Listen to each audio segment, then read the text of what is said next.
The Broads has over 125 miles of lock-free, navigable waterways to explore on your boat. Here are some tips to help you do so safely. Wearing a life jacket is the single most important thing you can do to stay safe. Whilst everyone in your party will be provided with a life jacket, you may wish to check if your boatyard provides them for pets as well. Make sure everyone knows how to put a life jacket on correctly and always wears it when on the deck or moving around the boat. You should also always have a handhold on the boat when moving around it or when approaching a mooring. Children must wear their life jackets and be supervised at all times. Remember that stepping on and off the boat can be tricky. It is when you're most at risk of falling into the water and the biggest single cause of accidents. So always wear your life jacket when doing this.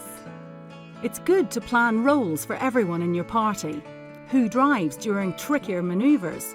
Who is the fittest person to step off the boat at moorings to tie up? The driver must always be in full control and should not be under the influence of alcohol or other substances which could affect their judgment. Slow down and relax. Please observe the speed limits on the water.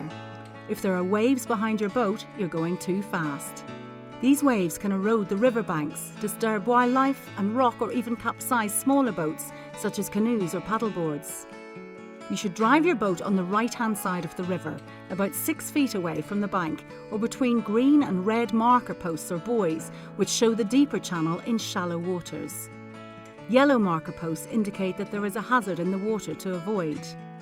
Give way to unpowered craft like sailing boats or very large vessels such as wherries or maintenance boats, as it is harder for them to stop or change direction.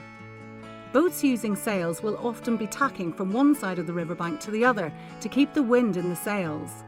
Slow down if you spot one, and if you need to pass it, do so from behind. Never pass a sailing boat from the front unless instructed to do so by its crew. Take extra care in busy areas and keep an eye out for people in the water, paddleboards, canoes, kayaks and rowing boats.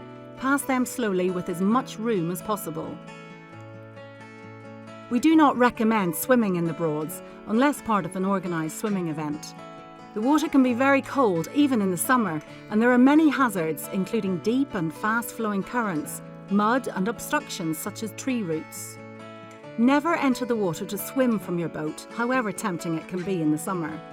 Always take care near the back of the boat. This is where the sharp propeller blades are. Never allow anyone to travel in a vessel being towed by your boat, such as a dinghy or inflatable. Always wash your hands before eating or drinking when on board, as you may have come into contact with the water. If you start to feel unwell after you have come into contact with the water, please seek medical advice. During warmer spells, you may see a blue-green coloured scum on the water. This can indicate the presence of toxic bacteria. Avoid coming into contact with the water where this is present. You must not drive your boat when it's dark, so make sure you allow plenty of time to find a mooring space for the evening. You can find sunset times on the Away app or in the tide tables. If you want to take your boat handling skills to the next level, consider taking training from an accredited provider such as the RYA, which offers a range of boating courses to suit all skill levels and needs. Broads Authority Rangers and Broads Beat police officers patrol the Broads. They're there to keep everyone safe, so please follow any instructions they give you. The Broads is a peaceful and idyllic landscape, home to some very rare wildlife and enjoyed by millions of visitors every year. We ask all those visitors to care for the area and each other and visit responsibly. It's a good idea to keep a phone charged and in a waterproof pouch. You'll find a list of useful numbers in your skipper's manual, the Broadcaster magazine and on the Away app. Contact the police on 101 to report criminal or antisocial behaviour. In the event of an emergency, call 999 and ask for the Coast Guard.